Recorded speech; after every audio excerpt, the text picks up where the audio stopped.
सबसे पहले बात बेसिक शिक्षा मंत्री डॉक्टर सतीश द्विवेदी के बयान की।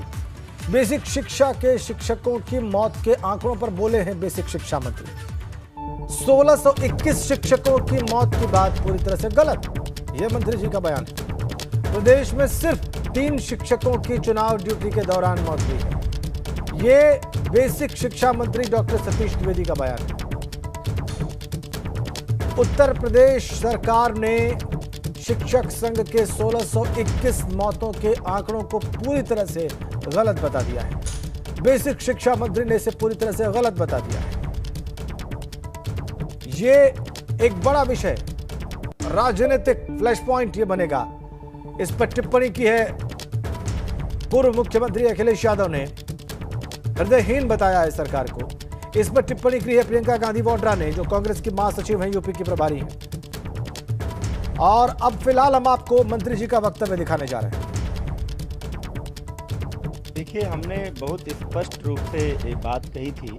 जो बात शिक्षक संगठनों के लोगों की ओर से या मीडिया में बात आई थी कि चुनाव ड्यूटी में किन शिक्षकों की डेथ हुई, तो चुनाव ड्यूटी में रहते हुए जो उसका गाइडलाइन है निर्वाचन आयोग का, हमने कहा था कि जिलाधिकारियों के द्वारा मंगाई गई रिपोर्ट के आधार पर वो संख्या 3 है। 3 शिक्षकों की चुनाव ड्यूटी के दौरान मृत्यु हुई है। हम उनको जो मुआवजे मिलने चाहिए, जो उनके आश्रितों को सुविधाएं मिलनी चाहिए, नौकरी मिलनी चाहिए, उस पर तत्परता से काम करें। मंत्री जी का बयान आपने देख लिया। उनका कि जिलाधिकारियों से जो रिपोर्ट मंगाई गई थी उसमें सिर्फ 3 शिक्षकों की मौत की बात सामने आ रही है। शैलेश अरोड़ा हमारे साथ है, हमारे सहयोगी लखनऊ से। शैलेश, शिक्षक संघ किस आधार पर 1621 मौतों की बात कह रहा है, क्योंकि मंत्री जी ने साफ कर दिया है कि ये जिलाधिकारियों के आंकड़े हैं, जिलाधिकारियों ने जो उनके पास भेजे हैं। शिक्षक संघ के आंकड़ों का आधार क्या है?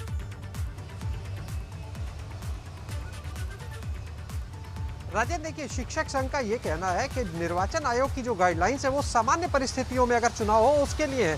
कोरोना काल के लिए ये गाइडलाइंस कैसे मानी जा सकती है, क्योंकि कोरोना का मतलब ये है कि अगर कोई ड्यूटी पर जाता है, वहां पर कोरोना संक्रमित होता है, तो जाहिर सी बात है ये संभव नहीं। उसके बाद ऐसा नहीं होगा कि वो ड्यूटी करके घर लौट रहा है, उसका निधन हो जाए। जाहिर सी बात है उसके संक्रमित होने के एक्सपोजर के 2-3-4 दिन के बाद उसके अंदर सिम्टम्स आएंगे, उसके बाद उसकी स्वास्थ्य बिगड़ेगा, जिसकी हालत ज़्यादा गंभीर हो जाती है, उसको अस्पताल की ज़रूरत होगी, मौत हो सकती है, बहुत सारे कारण हैं।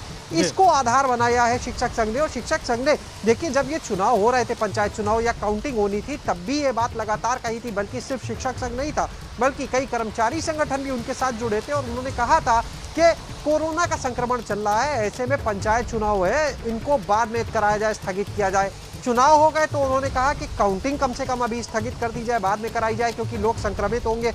हालात ये बन गए थे प्रदेश में कि शिक्षक संघ ने साफ कह दिया था, कर्मचारी संघ ने साफ कह दिया था, वो इस जो काउंटिंग की प्रक्रिया होगी जो 2 मई को हुई, उसका बहिष्कार करने की बात कह दी थी। लेकिन इसके बाद में मुख्य सचिव ने खुद इन संगठनों के जो पदाधिकारी हैं उनके साथ वीसी के जरिए वार्ता की। 2 तारीख को काउंटिंग होनी थी और 1 तारीख को मान मुनव्वल के बाद सब माने।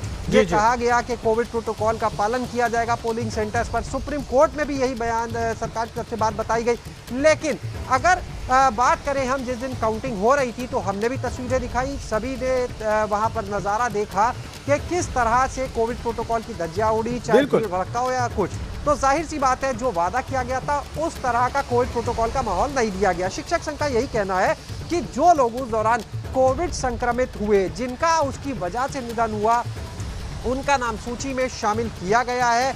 बाकायदा उनका नाम, उनका जिला, उनका विद्यालय का नाम, उनके फ़ोन नंबर, और ये सारी सूची बनाते समय ये सारी चीज़ें इसलिए शामिल की गई क्योंकि शिक्षक संघ के पदाधिकारियों का कहना है कि अगर कोई भी आंकड़ा फर्जी है, गलत है, तो उसके लिए बताया जाए विभाग की तरफ से कि हमने कहां पर गलत दिया है। उनका कहना है कि हम सारे फैक्ट्स के साथ बात कर रहे हैं, क्योंकि अगर, जैसा हमने पहले भी कहा, अगर कोई कोविड के संक्रमण की चपेट में आकर किसी की मौत होती है तो वो ड्यूटी के लिए घर से जाते समय या घर के लिए लौटते समय सेम डे नहीं हो जाएगी। जाहिर सी बात है कि अगर उसको उस दिन संक्रमण होगा, बाद में सिम्टम डेवलप होंगे, बाद में टेस्टिंग होगी, बाद में इलाज होगा, बाद में मौत होगी, तो इन मौतों को उसमें शामिल किया जाना चाहिए। शिक्षक संघ का कहना है कि जो निर्वाचन आयोग की गाइडलाइंस है वो जिन परिस्थितियों में है वो आज की तारीख में परिस्थितियां नहीं है। जब परिस्थितियां वैसी नहीं तो उन गाइडलाइंस को क्यों माना जा रहा है, इसी को लेकर लगातार विरोध है। और अब जबकि देखिए बेसिक शिक्षा विभाग की तरफ से, सरकार की तरफ से ये कहा गया है कि 3 शिक्षकों की मौत ड्यूटी के दौरान हुई है और उनको शैलेश, आपकी बात आ गई। आपने शिक्षक संघ किस तरीके से बात कह रहा है, किन बातों को आधार मानकर कह रहा है, ये साफ कर दिया है। कांग्रेस नेता और प्रवक्ता सुरेंद्र राजपूत इसी बीच में हमारे साथ जुड़ गए हैं। सुरेंद्र जी, स्वागत है आपका एबीपी गंगा पर। निश्चित रूप से ये सारा विषय आपको मालूम ही होगा।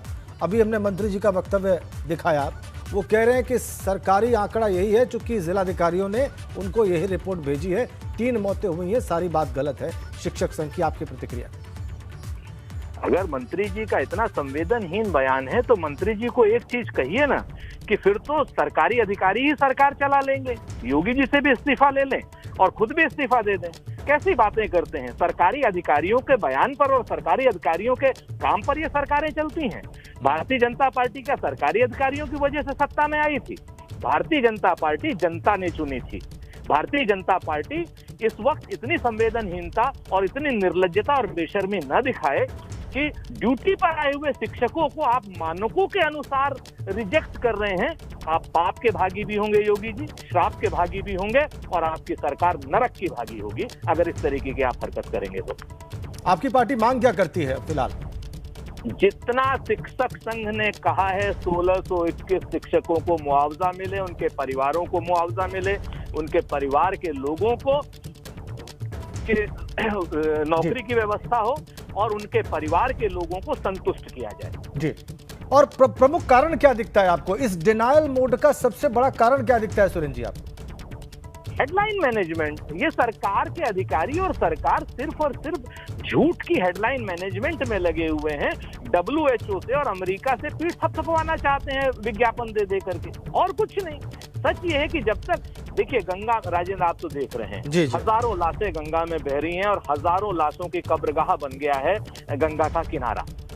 आज जो सरकार अपने मृतकों को उचित और संस्कारिक दाह संस्कार नहीं दे सकती और झूठ बोलती है कि 9 लाशें मिली हैं या 11 लाशें मिली हैं, वो सरकार इतनी बड़ी शिक्षकों की मृत्यु पर कैसे मानेगी? डिनायल मोड में है ये सरकार।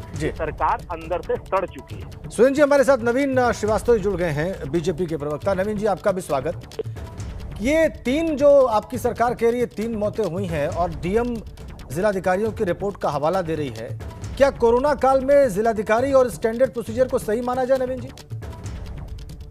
नहीं, देखिए सबसे बड़ी चीज ये है कि चूंकि ये मामला माननीय उच्च न्यायालय इलाहाबाद में था और उच्च न्यायालय में विभिन्न प्रकार के जो है वो याचिकाएं हुई, कितने लोगों की मौत हुई, अलग अलग कर्मचारी संगठनों ने अलग अलग संख्याएं बताई। कोई 1700 बता रहा है, कोई 700 बता रहा है, आज अखिलेश यादव 1000 बता रहे हैं। और उच्च न्यायालय के निर्देश पर जिलाधिकारियों से रिपोर्ट मांगी गई और जो रिपोर्ट आई है वो सामने है। किसी की मौत कोई छिपा नहीं सकता है, और वो भी अगर सरकारी नौकरी में है तो उसकी मौत कैसे कोई छिपा लेगा? कोई अधिकारी कैसे छिपा लेगा?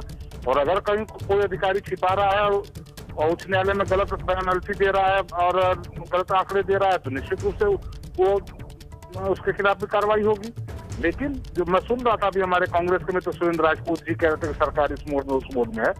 सरकार किस मोड में है या नहीं है, यह तो उत्तर प्रदेश के विषय में आप बात करेंगे, दूसरे राज्यों की बात नहीं करेंगे। उत्तर प्रदेश में आप कहेंगे कि साहब पंचायत चुनाव हुए इसलिए कोरोना गांव में फैल गया।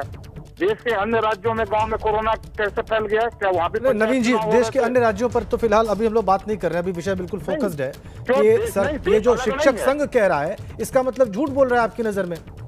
शिक्षक संघ, देखिए शिक्षक संघ आप देख लीजिए, इस विषय को लेके जितने संघ हैं, शिक्षक संघ है, कर्मचारी संघ है या विपक्ष के जो नेता हैं, अलग अलग सबने संख्या, किसी ने 700 बताया, आज अखिलेश यादव ने। मैं विपक्ष की बात ही नहीं कर रहा नवीन जी, विपक्ष को छोड़िए आप। सुरेंद्र जी की बात को किनारे रखिए, अखिलेश यादव की बात को किनारे रखिए, प्रियंका गांधी वाड्रा की बात को किनारे रखिए। आप बताइए, शिक्षक संघ के बयान का, उसके आंकड़ों का आपके लिए कोई मोल है कि नहीं है?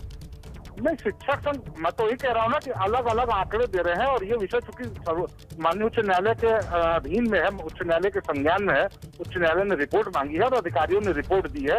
अगर किसी को लगता है कि अधिकारियों ने रिपोर्ट गलत दी है तो उसका वो प्रमाण उच्च न्यायालय में प्रस्तुत करें, उच्च न्यायालय उसको देखेगा। अच्छा, ठीक है। हमारे साथ डॉक्टर दिनेश चंद्र शर्मा जी जुड़ गए हैं श्रीवास्तव जी, और वो प्रदेश अध्यक्ष है यूपी प्राथमिक शिक्षक संघ के। डॉक्टर शर्मा, स्वागत है आपका।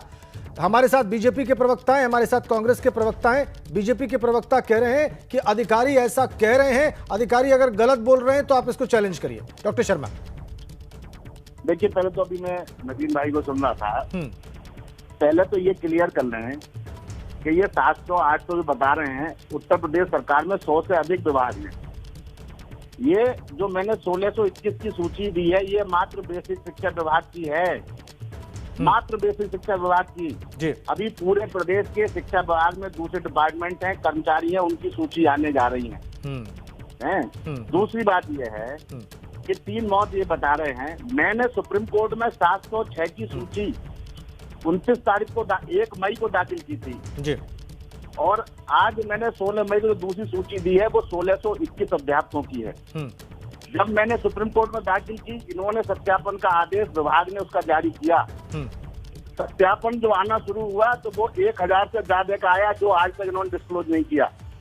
मैंने 1621 की सूची कहाँ पर अध्यापक था, किस विद्यालय में था, कब मृत्यु हुई, उसके परिवार का फोन नंबर क्या है, उसका कोई भी सत्यापन कर सकता है। अगर 3 की डेथ हुई 1621 में तो 1618 ये कहाँ गए, ये जिंदा हैं? एक बात।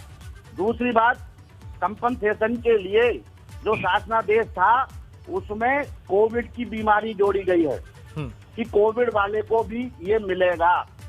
अब जो अगर कोई कोविड में 2 तरह के लोग होंगे, या तो पहले से संक्रमित थे, वो पोलिंग पर गए, ट्रेनिंग में गए, काउंटिंग में गए, उनकी डेथ हो गई। तो जो संक्रमित थे उसके लिए जिला राज्य निर्वाचन आयोग कहता है कि किसी संक्रमित को हमने ड्यूटी में लगाया नहीं जी, तो उसकी डेथ हुई नहीं। दूसरा वो जिसको हम कह रहे हैं कि आपके बुलाने पर ये गए और ये संक्रमित हो गए, आने के 10-12 दिन बाद, 8 दिन बाद, 4 दिन बाद इनकी डेथ हो गई, उनको आप देंगे नहीं, उनको आप ऑन दी स्पॉट चाहिए। तो ये कोविड किस लिए जोड़ा गया है?